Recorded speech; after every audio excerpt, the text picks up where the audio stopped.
हाय दोस्तों, आज हम लोग बात करने वाले हैं scientific basis of physical education के कुछ इंपॉर्टेंट एमसीक्यूज़ के बारे में।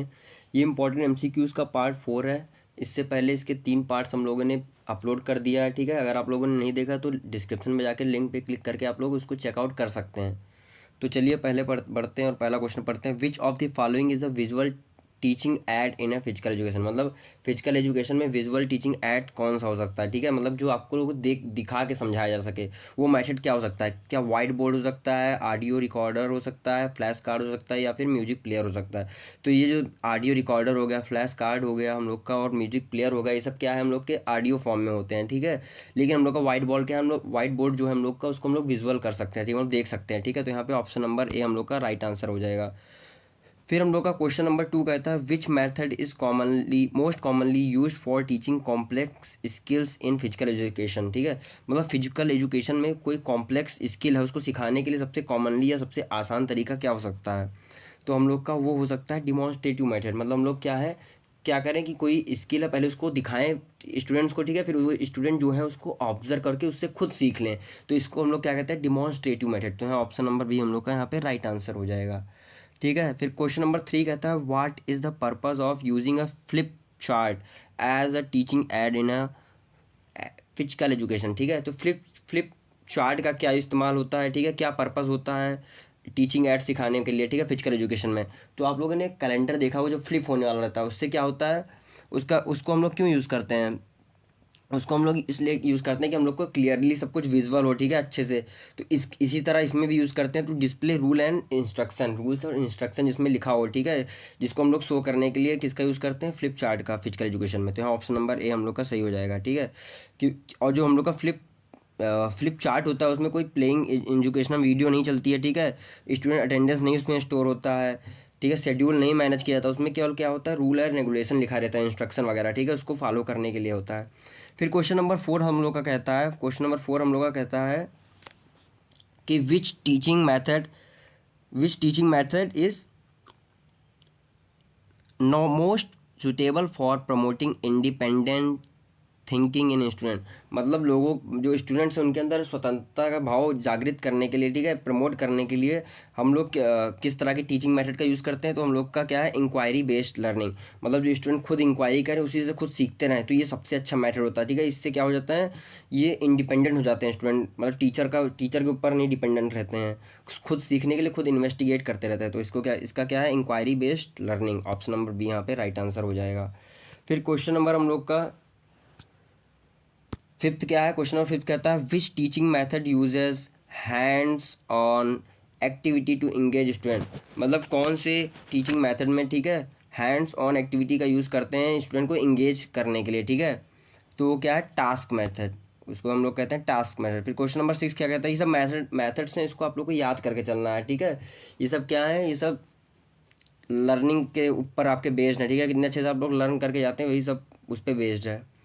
फिर हम लोग का क्या है, which of the following teaching method focuses on student centered learning in physical education। मतलब स्टूडेंट सेंटर्ड लर्निंग पे कौन सा जो मेथड है, ठीक है, टीचिंग मेथड है वो फोकस्ड है कि जिससे स्टूडेंट क्या है सेंटर में हो। ठीक है, तो वो क्या है हम लोग का कोलैबोरेटिव लर्निंग। ठीक है, जहाँ पे सब लोग एक दूसरे कोलैब करके पढ़ें। ठीक है, जिससे एक सेंटर पॉइंट मिल पाए टीचर को। ठीक है, तो यहाँ ऑप्शन नंबर बी हम लोग का राइट आंसर हो जाएगा। मेमोरी बेस्ड है, इसको आप लोग को याद करते चलना है। ठीक है, ज़्यादा से ज़्यादा।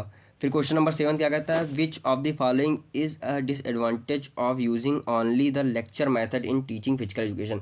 मतलब डिसएडवांटेज क्या है अगर हम लोग लेक्चर मेथड का यूज़ कर रहे हैं, प्रैक्टिकल मेथड का नहीं यूज़ कर रहे हैं टीचिंग के लिए। ठीक है, फिजिकल एजुकेशन में, तो उसका नुकसान क्या हो सकता है। तो उसका नुकसान क्या हो सकता है कि हम लोग को प्रैक्टिकल नॉलेज या प्रैक्टिकल एप्लीकेशन हम लोग को कम पता हो। ठीक है, तो यहाँ पे ऑप्शन नंबर बी यहाँ पे राइट आंसर हो जाएगा। ठीक है, कि लैक ऑफ प्रैक्टिकल एप्लीकेशन, हम लोग थ्योरी पढ़ ले रहे हैं, लेक्चर वगैरह ले रहे हैं, लेकिन हमको पता नहीं इसको प्रैक्टिकल यूज़ क्या है, उसको इंप्लीमेंट कैसे करना है प्रैक्टिकली। ठीक है, ऑप्शन नंबर बी यहाँ पे हम लोग का राइट आंसर हो जाएगा। फिर क्वेश्चन नंबर 8 क्या कहता है, क्वेश्चन नंबर 8 कहता है in teaching physical education which method involve student actively solving problem और चैलेंजेस। मतलब फिजिकल एजुकेशन के टीचिंग मेथड में कौन सा मेथड आता है जो जो ये बताता है कि जो स्टूडेंट है वो एक्टिवली सॉल्व करें क्वेश्चन को और चैलेंजेस को। ठीक है, टीचर के, तो क्या है वो हम लोग का है प्रॉब्लम सॉल्विंग मेथड। तो प्रॉब्लम सॉल्विंग मेथड में कोई सवाल दिया जाता है, उसका जवाब स्टूडेंट खुद सॉल्व करते हैं, ठीक है। कुछ चैलेंज देते हैं कि अच्छा, टीचर कहता है कि अच्छा बेटा इसको लगा के दिखाओ, तो आप लोग के अंदर चैलेंजिंग का भाव आएगा, ठीक है। मोटिवेशन मिलेगा। तो मोटिवेशन मिलेगा तो आप लोग क्या करेंगे, उसको सॉल्व करने की कोशिश करेंगे। फिर क्वेश्चन नंबर 9 पे पहुँचते हैं हम लोग, ठीक है। क्वेश्चन नंबर 9 क्या कहता है, क्वेश्चन नंबर 9 हम लोग का है, what is the primary responsibility of a sport manager. मतलब स्पोर्ट मैनेजर की प्राइमरी रिस्पॉन्सिबिलिटी क्या है, तो प्राइमरी रिस्पॉन्सिबिलिटी है कि organising and planning sport event, ठीक है। तो ऑप्शन नंबर बी यहाँ पे राइट आंसर हो जाएगा। आपको पता है रिस्पॉन्सिबिलिटी क्या हो सकती है स्पोर्ट मैनेजर की, सब कुछ ऑर्गेनाइज और प्लान वे में हो, है ना, कुछ इधर उधर प्रॉब्लम ना हो। फिर क्वेश्चन नंबर 10 क्या कहता है, which of the following is a crucial skill for a sport manager, ठीक है। स्पोर्ट मैनेजर के लिए क्रूशियल स्किल क्या हो सकती है, तो क्रूशियल स्किल हो सकती है कि फाइनेंशियल मैनेजमेंट कर पाए स्किल का, ठीक है। मतलब पैसे की जहाँ ज़रूरत है उसको मैनेज कर पाए। तो यहाँ ऑप्शन नंबर बी यहाँ पे राइट आंसर हो जाएगा। फिर क्वेश्चन नंबर 11 कहता है हम लोग का, which document is essential for managing the budget for a sport event. मतलब कोई स्पोर्ट इवेंट को अगर हम लोग ऑर्गेनाइज कर रहे हैं तो सबसे ज़्यादा ज़रूरी क्या है, कौन सा डॉक्यूमेंट है, ठीक है। तो सबसे ज़्यादा क्या है, बजट सीट। तो हम लोग को बजट सीट से क्या पता चलता है कि कितना बजट हम लोग को, कितना हमारे पास पैसा है, ठीक है, कैसे क्या मैनेज करना है। तो बजट सीट ज़्यादा ज़रूरी है, उस हिसाब से हम लोग प्लानिंग वगैरह सब कुछ कर पाएंगे ना। फिर क्या है, क्वेश्चन नंबर 12 क्या कहता है, which of the following is not a responsibility of a sport manager. मतलब इनमें से कौन सी स्पोर्ट मैनेजर की एक रिस्पॉन्सिबिलिटी नहीं है। तो ऑप्शन नंबर ए हम लोग का कहता है ऑर्गेनाइजिंग टूर्नामेंट्स। क्या टूर्नामेंट को ऑर्गेनाइज करना नहीं है, या हायरिंग कोचेस को हायर नहीं करना, या फिर मैनेजिंग प्लेयर ट्रेनिंग सेशन, या ऑप्शन नंबर डी हम लोग का है ओवर सीइंग फाइनेंशियल एक्सपेंडिचर। तो कौन सा नहीं है पूछ रहा है, ठीक है, स्पोर्ट मैनेजर का। तो स्पोर्ट मैनेजर का काम क्या नहीं है, तो managing player training and sessions. तो यहाँ ऑप्शन नंबर सी यहाँ पे राइट आंसर हो जाएगा, ठीक है। ये सब कोचेस का काम है, ये सब मैनेजर का काम नहीं है। फिर क्वेश्चन नंबर 13 क्या कहता है, क्वेश्चन नंबर 13 है, what which is the main challenge faced by sport manager during a large sporting event. मतलब अगर कोई लार्ज स्पोर्टिंग इवेंट हो रहा है तो वहाँ कौन सा सबसे बड़ी चैलेंज फेस करना पड़ता है, ठीक है, इवेंट मैनेजर को, ठीक है, या स्पोर्ट मैनेजर को। तो क्या है, event logistics and coordinations. Option number C यहाँ पे हम लोग का राइट आंसर हो जाएगा। मतलब इवेंट लॉजिस्टिक मतलब क्या हो गया, ये क्लियरिफाई करना कि किसको किसकी ज़रूरत है, जो हम लोग प्लान किए वो अच्छे से वर्क कर रहा है कि नहीं, और कोऑर्डिनेशन बैठाना, ठीक है। फिर क्वेश्चन नंबर 14 क्या कहता है, क्वेश्चन नंबर 14 हम लोग का कहता है, which principle emphasise maintaining a harmonious relationship between management and employees. मतलब मैनेजमेंट और एम्प्लॉय के बीच में समन्वय का जो भावना है उसको कौन कौन सा प्रिंसिपल फोकस करता है उस पर, ठीक है। तो वो फोकस कौन सा प्रिंसिपल करता है, स्पिरिट दे कॉर्प्स। ये हम लोग का जो प्रिंसिपल है उस पर फोकस करता है, ठीक है।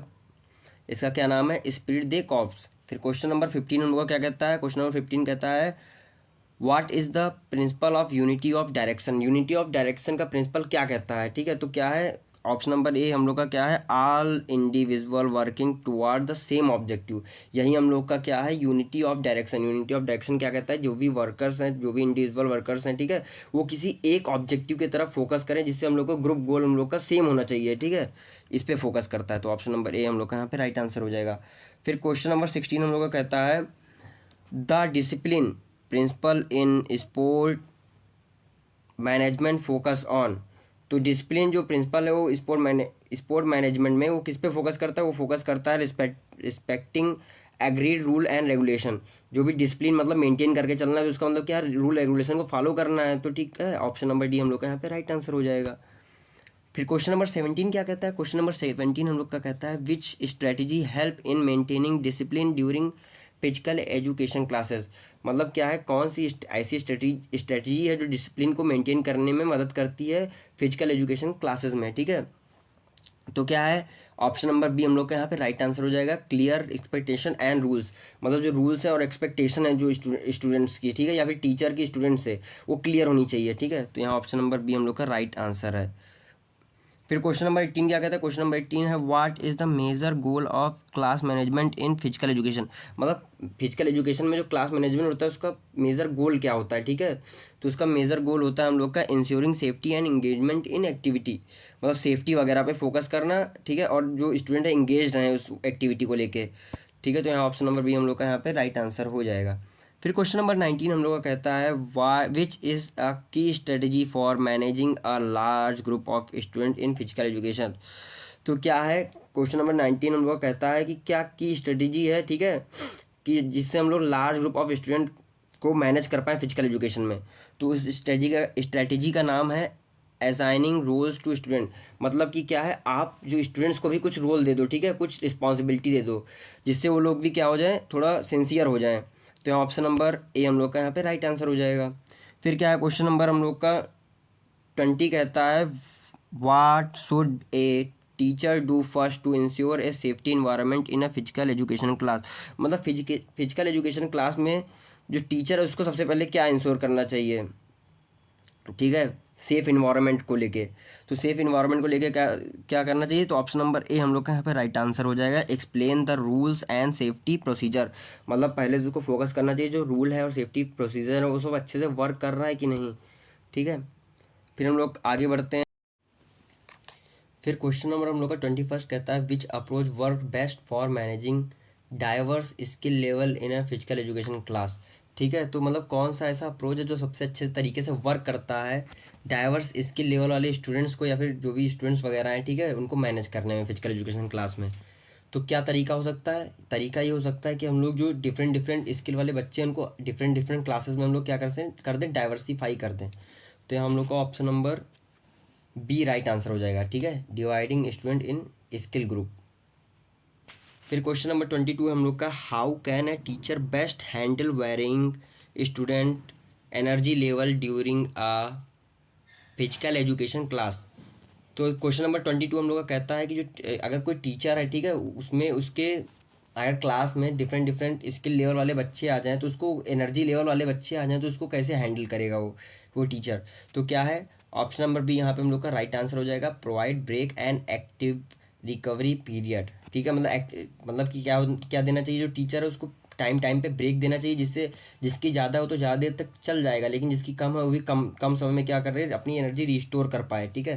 तो यहाँ ऑप्शन नंबर बी हम लोग का यहाँ पे राइट आंसर हो जाएगा। फिर क्वेश्चन नंबर 23 क्या कहता है, what would be done before starting any physical activity in a physical education class. तो सबसे पहले हम लोग को क्या करना चाहिए किसी भी फिजिकल एक्टिविटी से पहले फिजिकल एजुकेशन क्लास में, ठीक है। तो सबसे पहले हम लोग को क्या करना चाहिए, तो हम लोग को पहले देखना चाहिए कि जो रूल्स हैं और सेफ्टी हैं उसको पहले अच्छे से हम लोग को रिव्यू करना चाहिए। तो ऑप्शन नंबर ए हम लोग का राइट आंसर हो जाएगा। फिर उसके बाद हम लोग को क्या करना चाहिए, वार्म अप चालू कर देना चाहिए। फिर हम लोग का क्वेश्चन नंबर 24 कहता है in the context of biomechanics the term moment of inertia refers to. मतलब हम लोग अगर बायोमैकेनिक्स के हिसाब से चलें तो जो मोमेंट ऑफ इनर्शिया है उस टर्म से हम लोग क्या समझते हैं, ठीक है। तो वो टर्म कहता है the resistance of a body to rotational motion about the axis. मतलब ये रेजिस्टेंस का काम करता है, ठीक है, रोकने का काम करता है अपने बॉडी को रोटेशन मोशन के समय, ठीक है, जिससे हम लोग एक्सिस की तरफ ज़्यादा ना झुकें। फिर हम लोग का इसका ऑप्शन नंबर बी हम लोग का राइट आंसर हो जाएगा। फिर क्वेश्चन नंबर 25 कहता था term VO2 max refers to. तो VO2 एक स्केल होता है, ठीक है, जिससे हम लोग क्या क्या क्या मेज़र करते हैं, हम लोग मेज़र करते हैं the highest rate at which oxygen can be consume during intense exercise. तो यहाँ ऑप्शन नंबर बी हम लोग का राइट आंसर हो जाएगा, ठीक है। फिर हम लोग का क्वेश्चन नंबर 26 क्या है, क्वेश्चन नंबर 26 का आंसर आप लोग को खुद देना है, ठीक है। तो क्वेश्चन नंबर 26 कहता है which ancient civilization is credited with the origin of the modern Olympic games. तो इसका आंसर आप लोगों को खुद कमेंट्स में देने हैं, ठीक है। तो आई होप आपको वीडियो अच्छा लगा होगा, हेल्पफुल लगा हो, तो please like subscribe and share करना मत भूलिएगा। तो थैंक यू फॉर वॉचिंग।